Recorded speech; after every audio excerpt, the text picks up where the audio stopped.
Welcome miss devil ಅಂತ 6 ಅಡಿ ಎತ್ತರದ ಆ ರೂಪವಂತ ಅಂದ ಅವನ ಕಲ್ಲು ಬಂಡೆ ಥರ ಆ್ಯಟಿಟ್ಯೂಡ್ಗೆ ಕೇರ್ ಆಫ್ ಅಡ್ರೆಸ್ ಥರ ಇದ್ದ ಕ್ರೀಮ್ ಕಲರ್ ಮೈ ಬಣ್ಣ, ಗೆಲ್ಲಿದ್ರೆ ಹಾಲು ಬರುವಂಥ ಕೆನ್ನೆಗಳು, 8 ಪ್ಯಾಕ್ ಬಾಡಿ, ದಿನ ಜಿಮ್ ಮಾಡ್ತಾನೇನೋ ಅನ್ನೋ ಥರದ ಬಲಿಷ್ಠವಾದ ಬೈಸಿಪ್ಸ್, ಸಿಗರೇಟ್ ಅಭ್ಯಾಸ ಕಮ್ಮಿ ಇದೆಯೇನೋ ಅನ್ನೋ ಹಾಗೆ ತುಟಿಗಳು ತಿಳಿ ಕಂದು ಬಣ್ಣದಲ್ಲಿದ್ವು. ಆದರೆ ಕಣ್ಣುಗಳು ಮಾತ್ರ ಪೂರ್ತಿ ಕೆಂಪು ಬಣ್ಣದಲ್ಲಿದ್ವು.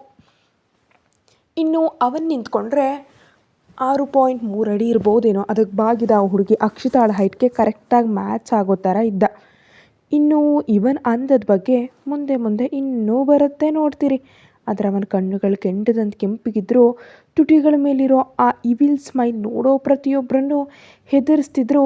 ಎದುರುಗಡೆ ಇರೋ ಆ ಹುಡುಗಿಯನ್ನು ಮಾತ್ರ ಎದುರಿಸೋಕೆ ಆಗ್ತಾನೇ ಇರಲಿಲ್ಲ. ಆ ಹುಡುಗನ ಕರೆಗೆ ಅಪರಂಜಿ ಗೊಂಬೆ ಥರ ಆ ಹುಡುಗನಿಗೆ ಏನೇನೂ ಕಮ್ಮಿ ಇಲ್ಲದ ಬಣ್ಣದಲ್ಲಿ 5.3 ಹೈಟ್ನಲ್ಲಿ ಸ್ವಲ್ಪ ದಪ್ಪಗಾಗಿ ಮೀನಿನಂಥ ಕಣ್ಣುಗಳು, ಕೆತ್ತಿದ ಹಾಗಿರೋ ಮೂಗು, ಆ ಮೂಗಿಗೆ ಮತ್ತಷ್ಟು ಅಂದ ತರೋ ಹಾಗಿರೋ ವೈಟ್ ಸ್ಟೋನ್ ಮೂಗುತಿ, ಲಿಪ್ಸ್ಟಿಕ್ ಹಚ್ಚದೇ ಇದ್ರೂ ಕೆಂಪಗಿರೋ ತುಟಿಗಳು, ಕೆಳಗಿನ ತುಟಿ ಕೊನೆಯಲ್ಲಿರೋ ಮುತ್ತಿನಂಥ ಮಚ್ಚೆ, ಅಂದವಾದ ಹಲ್ಲಿನ ಸಾಲು, ಪುಟ್ಟಗಲ್ಲ, ಬೋಂಡಾದಂಥ ಕೆನ್ನೆಗಳು, ಉದ್ದನೆ ಜಡೆ, ಶಂಖದಂಥ ಕುತ್ತಿಗೆ, ಒಟ್ಟಾರೆಯಾಗಿ ನೋಡೋಕೆ ಶಿಲ್ಪಿ ಕೆತ್ತಿದ ಅಂದವಾದ ಶಿಲ್ಪ ಥರ ಚೂಡಿದಾರ್ನಲ್ಲಿದ್ದ ಆ ಹುಡುಗಿ Akshata ಅಂದವಾದ ಕಿರಿನಗುವಿನೊಂದಿಗೆ thank you mister Rakshas ಅಂತ ಬಲಗಾಲಿಟ್ಟು ಒಳಗೆ ಬಂದ್ಲು. ತನ್ನನ್ನು ರಾಕ್ಷಸ ಅಂತಿದ್ದಕ್ಕೆ ಅಭಿನವ್ ಚಕ್ರವರ್ತಿ ಕೋಪದಿಂದ ಮುಷ್ಟಿ ಬಿಗಿ ಮಾಡಿದ್ರೆ ಆ ಹುಡುಗಿ ಮಾತ್ರ ಒಳಗಡೆ ಹೆಜ್ಜೆ ಇಟ್ಟ ಆ ಮನೆಯನ್ನು ಕಣ್ಣು ದೊಡ್ಡದು ಮಾಡಿ ನೋಡ್ತಾ ನಿಂತುಬಿಟ್ಲು. ಇನ್ನು ಎದುರುಗಡೆ ಇದ್ದ ಇನ್ನು 3 ಜನ ಬಂದ ಹುಡುಗಿಯನ್ನು ಕೊಲೆ ಮಾಡೋ ಥರ ನೋಡ್ತಾ ಇದ್ರು. ಅಷ್ಟರಲ್ಲೇ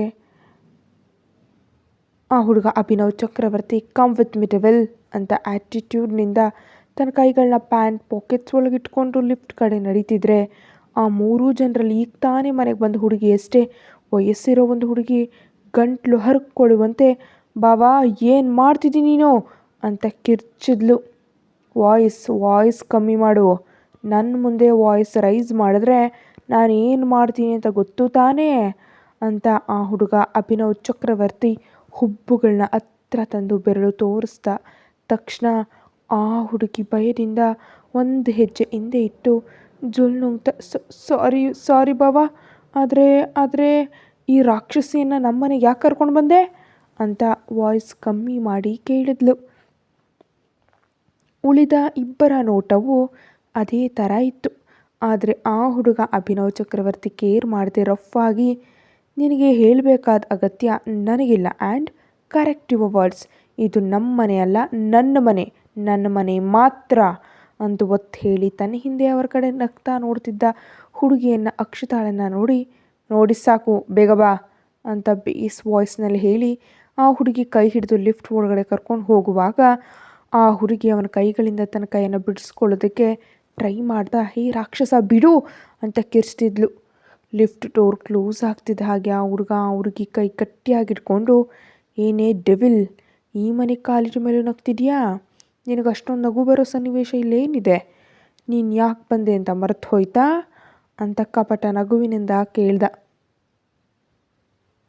ನಾನು ಯಾಕೆ ಮರೆತು ಹೋಗ್ತೀನಿ ರಾಕ್ಷಸ, ನನಗೆಲ್ಲ ನೆನಪಿದೆ ಅಂತ ಆ ಹುಡುಗಿ ಅಕ್ಷತಾ ಅದೇ ಕಿರುನಗುವಿನಿಂದ ಹೇಳ್ತಾ ಇದ್ದರೆ, ಆ ಹುಡುಗ ಅಭಿನವ್ ಚಕ್ರವರ್ತಿ ಕೋಪದಿಂದ ತನ್ನ ಕೆಳಗಿನ ತುಟಿನ ಕಚ್ಕೊಳ್ತಾ, ನಗ್ಬೇಡ, ನಿನ್ನ ತುಟಿಗಳ ಮೇಲಿರೋ ನಗು ನೋಡ್ತಿದ್ರೆ ನಂಗೆ ನಿನ್ನನ್ನು ಏನೋ ಮಾಡಿಬಿಡ್ಬೇಕನ್ಸುತ್ತೆ ಅಂತ ಇಂಟೆನ್ಸ್ ಲುಕ್ಸ್ನಿಂದ ಅಂದ. ಆ ಲುಕ್ಸನ್ನು ಏನೇನೋ ಕೇರ್ ಮಾಡಿದ ಆ ಹುಡುಗಿ, ಏನು ಮಾಡ್ಬೇಕನ್ಸುತ್ತೆ ರಾಕ್ಷಸ ಅಂತ ಕೈ ಮೇಲಿನ ಒತ್ತಡ ತಡೆಯಲಾರದೆ ಅವನ ಕೈ ಮೇಲೆ ಕೈ ಇಟ್ಟು, ಕೈ ನೋವಾಗ್ತಿದೆ ಬಿಡು ರಾಕ್ಷಸ ಅಂತ ಕೇಳಿದ್ಲು. ಹಲೋ ಡೆವಿಲ್ ಬೇಬಿ, ನೀನು ಬಿಡು ಅಂದರೆ ಬಿಡೋಕಲ್ಲ ನಿನ್ನ ಇಲ್ಲಿ ಕರ್ಕೊಂಡು ಬಂದಿದ್ದು. ನನ್ನ ಮುಂದೆ ನಿನ್ನ ವಾಯ್ಸ್ ರೈಸ್ ಆಯಿತು ಅಂದರೆ ನೆಕ್ಸ್ಟ್ ಸೆಕೆಂಡ್ ನಿನ್ನ ಜಾಗ ಸ್ಮಶಾನದಲ್ಲಿರುತ್ತೆ. ಆಲ್ಮೋಸ್ಟ್ ಈಗ ನೀನು ಅಂತ ನಿಲ್ಲಿಸಿದ ತಕ್ಷಣ ಆ ಹುಡುಗಿ ಚುರುಕಾಗಿ ಆ ಹುಡುಗನ ಕಡೆ ನೋಡಿದ್ಲು. ಆ ನೋಟಕ್ಕೆ ಆ ಹುಡುಗ ಆ್ಯಟಿಟ್ಯೂಡ್ ಸ್ಮೈಲ್ನಿಂದ ಅದೇ ನನ್ನ ಗುಲಾಮಿ ನೀನು ಅಂತ ಗುಲಾಮಿ ಅನ್ನೋ ಪದವನ್ನು ಒತ್ತಿ ಹೇಳಿ ಹಲ್ಲು ಕಡಿದು ಅದೇ ಕಪಟ ನಗುವಿನಿಂದ ಹೇಳ್ದ. ಅಷ್ಟರಲ್ಲಿ ಲಿಫ್ಟ್ ಡೋರ್ಸ್ ಓಪನ್ ಆಗ್ತಿದ್ದ ಹಾಗೆ, ಬಾ ನಿನಗೆ ನಿಜವಾದ ನರಕವನ್ನು ಪರಿಚಯ ಮಾಡಿಸ್ತೀನಿ ಅನ್ನುತ್ತಾ ಆ ಹುಡುಗಿಯನ್ನು ಕರ್ಕೊಂಡು ತನ್ನ ರೂಮ್ ಒಳಗೆ ಹೋಗ್ತಿದ್ದ ಹಾಗೆ ಡೋರ್ಸ್ ಕ್ಲೋಸ್ ಮಾಡಿ ಆ ಹುಡುಗಿ ಎದುರು ನಿಂತು, ಓಪನ್ ಮೈ ಸೂಟ್ ಅಂತ ಇಂಟೆನ್ಸ್ ಲುಕ್ಸ್ನಿಂದ ಹೇಳಿ ಆ ಹುಡುಗಿ ಕೈಯನ್ನು ತನ್ನ ಸೂಟ್ ಮೇಲೆ ಇಟ್ಟುಕೊಂಡ. ಆ ಹುಡುಗಿ ಹುಡುಗನ ಮುಖದ ಕಡೆ ನೋಡದೆಯೇ ಆ ಹುಡುಗ ಹೇಳಿದ ಹಾಗೆ ಸೂಟನ್ನು ತೆಗೆದು ಜಾಗೃತಿಯಾಗಿ ಬೆಡ್ ಮೇಲೆ ಇಟ್ಲು. ಆಮೇಲೆ ಫಸ್ಟ್ 2 ಬಟನ್ಸ್ ತೆಗಿತಿದ್ದ ಹಾಗೆ ಬಲಿಷ್ಠವಾದಿದೆ ಕಾಣಿಸಿದ್ರೆ, 3rd ಬಟನ್ ತೆಗಿತಿದ್ದ ಹಾಗೆ ಅವನ ಎದೆ ಮೇಲಿರೋ ಕೂದಲುಗಳು ಸಿಂಹದ ಕೇಸರದ ಥರ ಕಂಡುವು. ಇನ್ನೊಂದು ಬಟನ್ ತೆಗಿತಿದ್ದ ಹಾಗೆ 8 ಪ್ಯಾಕ್ ಬಾಡಿ ತುಂಬ ಸ್ಟ್ರಾಂಗ್ ಆಗಿ ಕಾಣಿಸಿ ಆ ಹುಡುಗಿಯನ್ನು ಜೊಲ್ ನುಂಗುವಂತೂ ಮಾಡ್ತು. ಇನ್ನು ಆ ಹುಡುಗಿ ತಕ್ಷಣ ಕಣ್ಣು ಮುಚ್ಕೊಂಡು ಉಳಿದ 2 ಬಟನ್ಸ್ ಕೂಡ ತೆಗೆದಿದ್ದ ಹಾಗೆ ಆ ಹುಡುಗ ತನ್ನ ಶರ್ಟ್ ಕೂಡ ತೆಗೆದು ಹಾಕಿ ಆ ಹುಡುಗಿಯ ಎಕ್ಸ್ಪ್ರೆಷನ್ನ ಮೊದಲಿನಿಂದ ಕೊನೆಯವರೆಗೂ ಗಮನಿಸಿ ಕಪಟ ನಗುವಿನೊಂದಿಗೆ ಆ ಹುಡುಗಿಯನ್ನು ಹಿಂದಕ್ಕೆ ತಳ್ಳಿಬಿಟ್ಟ. ಆ ಪ್ರಯತ್ನವಾಗ ಆ ಹುಡುಗಿ ಬೆಡ್ ಮೇಲೆ ಬೀಳ್ತಿದ್ದ ಹಾಗೆ ಟಕ್ ಅಂತ ಕಣ್ ತೆರೆದು ತನ್ನ ಕಡೆ ಸೀರಿಯಸ್ ಆಗಿ ನೋಡ್ತಿರೋ ಹುಡುಗನಿಗೆ ಏನು ಮಾಡ್ತಿದ್ಯಾ ರಾಕ್ಷಸ ಅಂತ ಅಷ್ಟೊತ್ತಿನವರೆಗೂ ಕಿರಿನಗುವಿನಿಂದ ತನ್ನ ಭಯವನ್ನು ಕವರ್ ಮಾಡಿಕೊಂಡಿದ್ದವಳು ಅವನ ಈ ಸಡನ್ ರಿಯಾಕ್ಷನ್ಗೆ ಇನ್ನೂ ಭಯವನ್ನು ಮುಚ್ಚಿಡೋಕ್ಕಾಗದೆ ಹೊರ ಹಾಕ್ತಾ ಕೇಳಿದ್ಲು, ಇದೇ ನನಗೆ ಬೇಕಾಗಿರೋದು ಅಂತ ಆ ಹುಡುಗಿ ಕಣ್ಣಲ್ಲಿರೋ ಭಯವನ್ನು ನೋಡ್ತಾ ಸೈಡ್ ಸ್ಮೈಲ್ನಿಂದ ಹೇಳಿ, ನಾನು ಏನು ಮಾಡ್ತಿದ್ದೀನಿ ಅಂತ ನಿನಗೆ ಗೊತ್ತು ತಾನೇ ಡೆವಿಲ್ ಅಂತ ಆ ಹುಡುಗಿ ಕಣ್ಣುಗಳನ್ನ ನೇರವಾಗಿ ನೋಡ್ತಾ ಮುಂದಕ್ಕೆ ಬರ್ತಿದ್ರೆ ಆ ಹುಡುಗಿ ಹಿಂದಕ್ಕೆ ಹೋಗ್ತಾ ಇದ್ದರೆ ಆ ಹುಡುಗ ಆ ಹುಡುಗಿ ಕಾಲು ಹಿಡಿದು ನಿಲ್ಲಿಸಿ, ನಾನೇನು ಮಾಡಿದ್ರು ನೀನು ಮಾಡಿಸ್ಕೊಳ್ಬೇಕು ಡೆವಿಲ್, ಮರ್ತು ಹೋಯ್ತಾ ಅನ್ನೋ ಅಷ್ಟರಲ್ಲಿ ಆ ಹುಡುಗಿ ನಿಸ್ಸಹಾಯಕತೆ ಮತ್ತು ಭಯ ಎರಡೂ ಸೇರಿ ಅವನ ಕಡೆ ನೋಡ್ತಾ, ಪ್ಲೀಸ್ ನನ್ನ ಬಿಟ್ಟುಬಿಡು ರಾಕ್ಷಸ ಅಂತ ಕೇಳಿದ್ಲು. ಅವನ ತುಟಿಗಳು ಅವಳ ಕೆನ್ನೆಗಳನ್ನ ತಲುಪ್ತಿದ್ದಾಗ, ಆಗಲ್ಲ ಡೆವಿಲ್, ನನಗಿಷ್ಟ ಬಂದಾಗ ಬಿಡ್ತೀನಿ, ಅಲ್ಲಿವರೆಗೂ ಹೀಗೇನೇ ಇರು ಅಂತ ಸಡನ್ನಾಗಿ ಹುಡುಗಿ ಕೆನ್ನೆನ ಹಲ್ಲಿನಿಂದ ಮೆಲ್ಲ ಕಚ್ಚಿಬಿಟ್ಟ. ಇನ್ನು ಆ ಹುಡುಗಿ ಅವನು ಮಾಡೋ ಕೆಲಸಗಳನ್ನ ತಡ್ಕೊಳಕ್ಕಾಗದೆ ಹೀಗಾದರೂ ಮಾಡಿ ತಪ್ಪಿಸ್ಕೊಳ್ಬೇಕಂತ ಪ್ರಯತ್ನ ಪಡ್ತಾ ಆ ಹುಡುಗನ ಹೆಗಲ ಮೇಲೆ ಗಟ್ಟಿಯಾಗಿ ಹೊಡಿತಾ ತಳ್ಳೋಕೆ ಟ್ರೈ ಮಾಡ್ತಾ ಇದ್ಲು. ಆದರೆ ತಾನು ಹಾಗೆ ಮಾಡಿದಷ್ಟು ಆ ಹುಡುಗನಲ್ಲಿರೋ ನಿಜವಾದ ರಾಕ್ಷಸನನ್ನು ಹೊರಗೆ ತಂದು ತನ್ನ ಕಡೆಗೂ ಇನ್ನೂ ಪ್ರೇರೇಪಿಸುತ್ತೆ ಅಂತ ಅವಳು ಊಹಿಸಿರಲಿಲ್ಲ. ತಾನು ಮಾಡಿದ ಕೆಲಸ ಗುರುತಾ ಕೆನ್ನೆಯನ್ನು ಬಿಟ್ಟು ಅವನು ಆ ಹುಡುಗಿ ಕೆನ್ನೆಗೆ ಮೆಲ್ಲಗೆ ಒಡೆದೇ ಬಿಟ್ಟ. ಆ ಸಡನ್ ಆ್ಯಕ್ಷನ್ಗೆ ಆ ಹುಡುಗಿ ಕಣ್ಣು ದೊಡ್ಡದು ಮಾಡಿದ್ರೆ ಆ ಹುಡುಗ ಕಪಟ ನಗುವಿನಿಂದ, ಇದರಲ್ಲೇ ಮುಗಿದು ಹೋಯ್ತಾ, ಇನ್ನೂ ತುಂಬ ಇದೆ ಅಂತ ಹಂತವಾಗಿ ಆ ಹುಡುಗಿ ಮೇಲಕ್ಕೆ ಹೋಗ್ತಿದ್ರೆ ಆ ಹುಡುಗಿ ತನ್ನ ಪೂರ್ತಿ ಬಲ ಉಪಯೋಗಿಸಿ ಆ ಹುಡುಗನನ್ನು ತಳ್ಳಿದ್ಲು. ಆದರೆ ಅವನು 1 ಇಂಚ್ ಕೂಡ ಕದಲಿಲ್ಲ. ಆದರೆ ಆ ಹುಡುಗಿ ಹಾಕಿ ತಳ್ಳೋಕೆ ಟ್ರೈ ಮಾಡ್ತಾ ತನ್ನನ್ನು ತಡೀತಿದ್ರೆ ಆವೇಶದಿಂದ ಆ ಹುಡುಗಿ ಕೆನ್ನೆಗೆ ಮತ್ತೊಮ್ಮೆ ಹೊಡೆದ. ಕೆನ್ನೆ ಊದ್ಕೊಂಡಾಗ ಕಾಣಿಸ್ತಿದ್ರೆ ಇನ್ನೊಮ್ಮೆ ನನ್ನನ್ನು ತಡೆಯೋಕೆ ಟ್ರೈ ಮಾಡಿದ್ಯಾ ಅಂತ ಕುತ್ತಿಗೆ ಮೇಲೆ ಒಂದು ಕೈಯಿಂದ ಪ್ರೆಷರ್ ಕೊಟ್ಟ. ಆ ಏಟಿಗೆ ಆ ಹುಡುಗಿ ಗಟ್ಟಿಯಾಗಿ ಕಿರ್ಚಿದ್ಲು. ಕೆಳಗೆ ಹಾಲ್ನಲ್ಲಿ ಉಗುರು ಕಚ್ಕೊಳ್ತಾ ಕೂತಿದ್ದ ಆ 3 ಜನ ಆ ಕಿರ್ಚಾಟಕ್ಕೆ ಬೆದರಿ, ಏನು ನಡೀತಾ ಇರ್ಬೋದು ಮಮ್ಮಿ ರೂಮ್ನಲ್ಲಿ, ಭಾವ ಯಾಕೆ ಆ ರಾಕ್ಷಸಿನ ಕರ್ಕೊಂಡು ಬಂದಿದ್ದಾನೆ, ಆ ರಾಕ್ಷಸಿ ಮಾಡಿದ್ದನ್ನು ಮರೆತು ಬಿಟ್ನಾ, ಇಲ್ಲಾಂದರೆ ಅವಳನ್ನ ಮದುವೆ ಮಾಡಿಕೊಂಡು ಕರ್ಕೊಂಡು ಬಂದಿದ್ದಾನಾ, ನನಗೇನು ಅರ್ಥನೇ ಆಗ್ತಾ ಇಲ್ಲ ಅಂತ ಅಂದ್ಲು ಆ ಹುಡುಗಿ ಸಮೀಕ್ಷಾ ಭಯದಿಂದ. ಸಾಕು ನಿಲ್ಲಿಸು ಸಮೀಕ್ಷಾ ಅಂತ ಸಮೀಕ್ಷಾಳ ತಂದೆಯಾದ ಮಂಜುನಾಥ್ ಅವರು ಸೀರಿಯಸ್ ಆಗಿ, ನಿಮ್ಮ ಭಾವನ ಬಗ್ಗೆ ನಿಮಗೆ ಗೊತ್ತಿಲ್ವಾ, ಅವನಿಗೆ ಹೆಣ್ಣು ಮಕ್ಕಳ ಜೊತೆ ಆಟ ಆಡೋದು ಮಾತ್ರ ಗೊತ್ತು, ಇನ್ನೇನೂ ಬರಲ್ಲ, ಇನ್ನು ಮದುವೆ ಮಾಡ್ಕೊಳ್ಳೋದು ಅಂದರೆ ನೀನು ಕಲ್ಪನೆಯಲ್ಲಿ ಬದುಕ್ತಿದೆಯಾ ಅಷ್ಟೇ, ನಿನ್ನನ್ನೇ ಮದುವೆ ಮಾಡೋಕು ಅಂತ ಎಷ್ಟು ಸಲ ಕೇಳಿದ್ಯಾ, ಪ್ರತಿ ಸಲ ರಿಜೆಕ್ಟ್ ಮಾಡ್ತಾನೆ ಇದಾನಲ್ವಾ, ಒಂದೇ ಒಂದು ಸಲ ಆದರೂ ನಿನ್ನ ಬಗ್ಗೆ ಯೋಚನೆ ಮಾಡಿದಾನಾ, ಇಲ್ಲ, ಹಾಗಿರಬೇಕಾದ್ರೆ ಆ ಹುಡುಗಿ ಮಾಡಿರೋದು ಗೊತ್ತಾದ ಮೇಲೂ ಅವಳನ್ನ ಮದುವೆ ಮಾಡ್ಕೋತಾನೆ ಅಂತ ಹೆಂಗೆ ಅನ್ಕೊತೀಯ ಅಂತ ಗದರಿದ್ರು.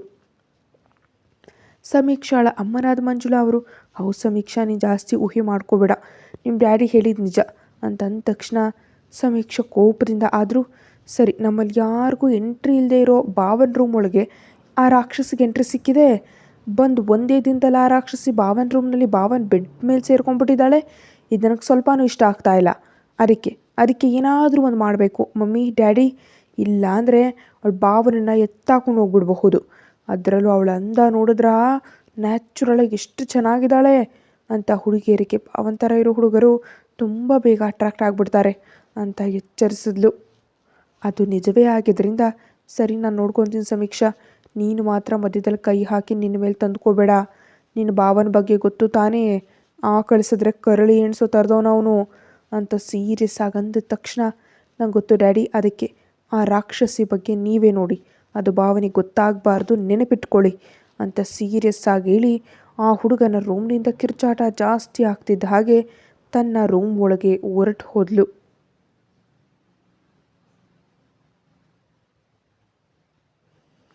ಇನ್ನು ಇಲ್ಲಿ ರೂಮ್ನಲ್ಲಿ ಆ ಹುಡುಗಿ ಕಿರ್ಚಾಟಕ್ಕೆ ತನ್ನ ಈಗೋ ತೃಪ್ತಿ ಪಡಿಸ್ಕೊಂಡು ಆ ಹುಡುಗ ಅಭಿನವ್ ಚಕ್ರವರ್ತಿ ಇನ್ನೊಮ್ಮೆ ನನಗೆ ಎದುರು ನಿಂತು ನಾನು ಮಾಡೋ ಕೆಲಸಕ್ಕೆ ಅಡ್ಡ ಬಂದರೆ ಹೀಗೇನೇ ಇರುತ್ತೆ ಅಂತ ಅಂದ. ಆ ಹುಡುಗಿ ಅಕ್ಷತಾ ಅಳ್ತಾ ಇದ್ದರೆ ಸ್ಯಾಟಿಸ್ಫೈಡ್ ಸ್ಮೈಲ್ನಿಂದ ಮೇಲೆ ಕೆದ್ದು ಕಬೋರ್ಡ್ ಹತ್ರ ಹೋಗ ಆ ಹುಡುಗಿ ಮುಖದ ಮೇಲೆ ಬಂದ ಡ್ರೆಸ್ ಎಷ್ಟು ಹಾಕೊಂಡು ಬಾ ಇಮ್ಮಿಡಿಯೇಟಾಗಿ ಅಂತ ಬೇಸ್ ವಾಯ್ಸ್ನಲ್ಲಿ ಹೇಳ್ದ. ಆ ಡ್ರೆಸ್ ನೋಡಿದ ಹುಡುಗಿ ಕಣ್ಣು ದೊಡ್ಡದು ಮಾಡಿ ಫೋರ್ಸಾಗಿ ಮೇಲೆ ಕೆದ್ದು, ನೀವು ನನ್ನ ಇಲ್ಲಿ ಕರ್ಕೊಂಡು ಬಂದಿದ್ದೀರಾ ಅಂದರೆ ನಿಮ್ಮ ಇಷ್ಟದಂತೆ ಮಾಡ್ತಾ ಇದ್ರೆ ನೋಡ್ತಾ ಕೂತಿರ್ತೀನಿ ಅಂತ ಅರ್ಥ ಅಲ್ಲ ಅಂತ ಅಂದ ತಕ್ಷಣ ಆ ಹುಡುಗ ಅಭಿನವ್ ಚಕ್ರವರ್ತಿ ಕಪಟ ನಗುವಿನಿಂದ ಒಂದೊಂದೇ ಹೆಜ್ಜೆ ಆ ಹುಡುಗಿ ಕಡೆ ಇಡ್ತಾ, ಇನ್ನೇನರ್ಥ, ಮದುವೆ ಮಾಡ್ಕೊಳ್ಳೋಕ್ಕೆ ಅಂತ ತಪ್ಪಾಗಿಯೂ ಅನ್ಕೋಬೇಡ, ಬಿಕಾಸ್ ನಿನ್ನ ಮದುವೆ ಮಾಡ್ಕೊಳ್ಳೋ ಆಲೋಚನೆ ನನಗಂತೂ ಇಲ್ಲವೇ ಇಲ್ಲ. ನಾನು ಮದುವೆ ಮಾಡ್ಕೊಳ್ಳೋ ಅಷ್ಟು ಯೋಗ್ಯತೆ ನಿನಗಿಲ್ಲ. ನಿನ್ನಂಥವರಿಂದ ಕೆಲವು ಕುಟುಂಬಗಳು ನಾಶ ಆಗಬಹುದು. ಅದಕ್ಕೆ ಹೊರಗಡೆ ತಿರ್ಗಾಡೋದಕ್ಕೆ ಬಿಡದೆ ನನ್ನ ಹತ್ರ ಬಂಧಿಸ್ಬಿಟ್ಟಿದ್ದೀನಿ. ಇಲ್ಲಾಂದರೆ ಇನ್ನು ಎಷ್ಟು ಕುಟುಂಬಗಳನ್ನ ನಾಶ ಮಾಡ್ತಾ ಇದೆಯೋ ಯಾರಿಗೆ ಗೊತ್ತು ಅಂತ ಹಲ್ಲು ಕಡಿದು ಹೇಳ್ದ ಅವನು. ಅವನ ಮಾತುಗಳಿಗೆ ಆ ಹುಡುಗಿಯ ಅಕ್ಷತಾ ಸ್ವಾಭಿಮಾನಕ್ಕೆ ತುಂಬ ಪೆಟ್ಟು ಬಿದ್ದಿದ್ದರಿಂದ ರಾಕ್ಷಸ ಅಂತ ಗಟ್ಟಿಯಾಗಿ ಕಿರ್ಚ್ತಾ ಆ ಹುಡುಗನ ಮೇಲೆ ಕೈ ಎತ್ತಿದ್ರೆ ಆ ಹುಡುಗ ಕೈಯನ್ನು ತಿರ್ಚಿ ಹಿಡ್ಕೊಂಡು, ನನ್ನ ಮೇಲೆ ಕೈ ಎತ್ತಿದೆಯಾ, ಎಷ್ಟೇ ಧೈರ್ಯ ನಿನಗೆ ಅಂತ ಮುಂಚೆ ಮಣಿಕಟ್ಟಿನ ಹತ್ರ ಹಿಡಿದಿದ್ದಕ್ಕೆ 5 ಬೆರಳುಗಳ ಅಚ್ಚು ಗಟ್ಟಿಯಾಗಿ ಬಿದ್ದು ನೋವಾಗ್ತಿದ್ದ ಅದೇ ಕೈಯನ್ನು ಮತ್ತೆ ತಿರ್ಚಿದ್ರಿಂದ ನೋವು ಇನ್ನೂ ಜಾಸ್ತಿಯಾಗಿ ಕಣ್ಣುಗಳಲ್ಲಿ ನೀರು ತುಂಬಿ ಬಂದು, ಪ್ಲೀಸ್ ಬಿಡು ರಾಕ್ಷಸ ಅಂತ ಕೇಳಿದ್ಲು ನೋವು ತಡೆಯೋದಕ್ಕಾಗದೆ. ಆ ಹುಡುಗಿ ಕಣ್ಣೀರು ನೋಡಿದ ಅವನು ಇನ್ನೊಮ್ಮೆ ತೃಪ್ತಿ ಪಡ್ತಾ, ಇನ್ನೊಂದು ಸಲ ನನ್ನ ಮುಂದೆ ವಾಯ್ಸ್ ರೈಸ್ ಮಾಡಿದ್ರೆ ಇದೇ ಆಗುತ್ತೆ, ನೆನಪಿಟ್ಕೊ ಮಿಸ್ ಡೆವಿಲ್, ನೀನು ಈ ಮನೆಯಲ್ಲಿರೋದು ಕೇವಲ ನನ್ನ ಕೆಲಸಗಳು ಮಾಡೋಕೆ ಮಾತ್ರ. ನನ್ನ ಕೆಲಸಗಳಂದರೆ ನಾನು ಹೇಳಿದ ಹಾಗೆ ನೀನು ಪ್ರತಿ ಕೆಲಸವನ್ನು ಮಾಡಬೇಕು, ಬಾಯಿ ಮುಚ್ಕೊಂಡು ಹೋಗಿ ಡ್ರೆಸ್ ಹಾಕೊಂಡು ಬಾ ಅಂತ ಅವಳ ಕುತ್ತಿಗೆ ಹಿಂಭಾಗ ಹಿಡಿದು ಆ ಡ್ರೆಸ್ಸನ್ನು ಅವಳ ಹೆಗಲ ಮೇಲೆ ಹಾಕಿ ವಾಶ್ರೂಮ್ ಒಳಗೆ ತಳ್ಳಿಬಿಟ್ಟ. 10 ನಿಮಿಷದಲ್ಲಿ ನೀನು ಹೊರಗಡೆ ನಾನು ಕೊಟ್ಟಿರೋ ಡ್ರೆಸ್ನಲ್ಲಿ ಇರಬೇಕು, ಇಲ್ಲ ಅಂದರೆ ನನ್ನ ರಿಯಾಕ್ಷನ್ ನೀನು ಊಹಿಸ್ಕೊಳ್ಳೋಕ್ಕೂ ಆಗಲ್ಲ. It's my warning. ಇಲ್ಲ ಅಂತ ನಿರ್ಲಕ್ಷ್ಯ ಮಾಡಿದ್ರೆ ನಷ್ಟಪಡೋದು ನೀನೇ ಅಂತ ಗಂಭೀರವಾಗಿ ಹೇಳಿ ಬೆಡ್ ಮೇಲೆ ಕೂತ್ಕೊಂಡ ಅವನು. ಕತೆ ಮುಂದುವರಿಯುತ್ತೆ. ಹೆಚ್ಚಿನದಕ್ಕಾಗಿ ಚಾನಲ್ಗೆ ಸಬ್ಸ್ಕ್ರೈಬ್ ಆಗಿ ಮತ್ತು ಮೆಂಬರ್ಶಿಪ್ ತಗೊಳ್ಳಿ. Thank you.